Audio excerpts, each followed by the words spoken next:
മൂന്നാർ ടൗണിലെ തിരക്കും ഗതാഗതക്കുരുക്കും ഫലപ്രദമായി പരിഹരിക്കാനുള്ള ശ്രമമാണ് നടത്തിവരുന്നതെന്ന് ജില്ലാ കളക്ടർ വി വിഘ്നേശ്വരി. മൂന്നാറിലെ അനധികൃത വഴിയോര വിൽപ്പനശാലകൾക്കെതിരെ നടപടി സ്വീകരിക്കാൻ പ്രത്യേക ടാസ്ക് ഫോഴ്സിനെ നിയമിക്കും. ഒഴിപ്പിക്കപ്പെടുന്ന അർഹരായവരുടെ പുനരധിവാസത്തിന് ഇടപെടൽ നടത്തും. മുമ്പ് നിർമ്മിക്കാൻ ലക്ഷ്യമിട്ടിരുന്ന ഫ്ലൈ ഓവറിന്റെ കാര്യത്തിൽ ഇടപെടൽ നടത്തുമെന്നും കളക്ടർ മൂന്നാറിൽ വ്യക്തമാക്കി. മൂന്നാറിൽ വിനോദസഞ്ചാരികളുടെ വരവ് വർദ്ധിക്കുന്ന സാഹചര്യത്തിൽ ടൗണിലെ തിരക്കും ഗതാഗതക്കുരുക്കും ഫലപ്രദമായി പരിഹരിക്കാനുള്ള ഇടപെടലുകൾക്കായി ജില്ലാ ഭരണകൂടം ശ്രമം ആരംഭിച്ചു.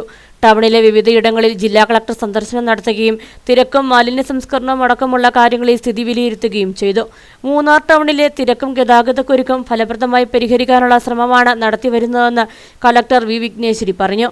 മൂന്നാറിലെ അനധികൃത വഴിയോര വിൽപ്പനശാലകൾക്കെതിരെ നടപടി സ്വീകരിക്കാൻ പ്രത്യേക ടാസ്ക് ഫോഴ്സിനെ നിയമിക്കും. ഒഴിപ്പിക്കപ്പെടുന്ന അർഹരായവരുടെ പുനരധിവാസത്തിന് ഇടപെടൽ നടത്തുമെന്നും ജില്ലാ കളക്ടർ വ്യക്തമാക്കി. നമുക്ക് ഇപ്പോൾ എല്ലാവർക്കും അറിയാം, മൂന്നാർക്ക് വന്നാൽ വരുന്ന ടൂറിസ്റ്റ് ആവട്ടെ ഇല്ലെങ്കിൽ ഇവിടെയുള്ള നിവാസികൾക്ക് തന്നെ ഒരു 2 മണിക്കൂർ 3 മണിക്കൂർ കുടുങ്ങേണ്ടി വരുന്നുണ്ട്. അതിന് നമുക്ക് ഉള്ള റോഡ്സിനെ തന്നെ വേറെ എങ്ങനെ മാനേജ് ചെയ്താൽ ചെയ്യാൻ പറ്റുന്നുള്ളതാണ് ഫസ്റ്റ് പ്ലാൻ ആയിരിക്കും. ഓക്കെ, സെക്കൻഡ് നമുക്ക് ഇതിനെ ഒരു പെർമനൻറ്റ് സൊല്യൂഷനായിട്ട് ലോങ് ടേം സൊല്യൂഷനായിട്ട് ഇവിടെ ഒരു ഫ്ലൈ ഓവറിൻ്റെ പ്രപ്പോസൽ നേരത്തെ ഉണ്ടായിരുന്നു തോന്നുന്നു. അതുകൂടി ഒന്ന് റീആക്ടിവേറ്റ് ചെയ്യാൻ പറ്റുന്നുള്ള ഒരു കാര്യങ്ങളിൽ നമ്മൾ ഇടപെടുകയായിരുന്നു. അവരെ ഒഴിപ്പിച്ചാലും അവർക്ക് ഒരു റീഹാബിലിറ്റേഷനുള്ള സാഹചര്യവും ഒരുക്കി കൊടുക്കും അർഹത ഉള്ളവർക്ക്. മുമ്പ് നിർമ്മിക്കാൻ ലക്ഷ്യമിട്ടിരുന്ന ഫ്ലൈ ഓവറിന്റെ കാര്യത്തിൽ ഇടപെടൽ നടത്തുമെന്നും ജില്ലാ കളക്ടർ മൂന്നാറിൽ അറിയിച്ചു.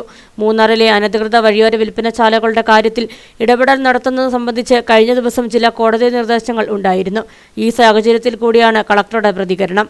മൂന്നാറിലെ ഫലപ്രദമായ മാലിന്യ സംസ്കരണത്തിന് വേണ്ടുന്ന പദ്ധതികളുമായി മുൻപോട്ടു പോവുകയാണെന്ന് കഴിഞ്ഞ ദിവസം ജില്ലാ ഭരണകൂടം വ്യക്തമാക്കിയിരുന്നു.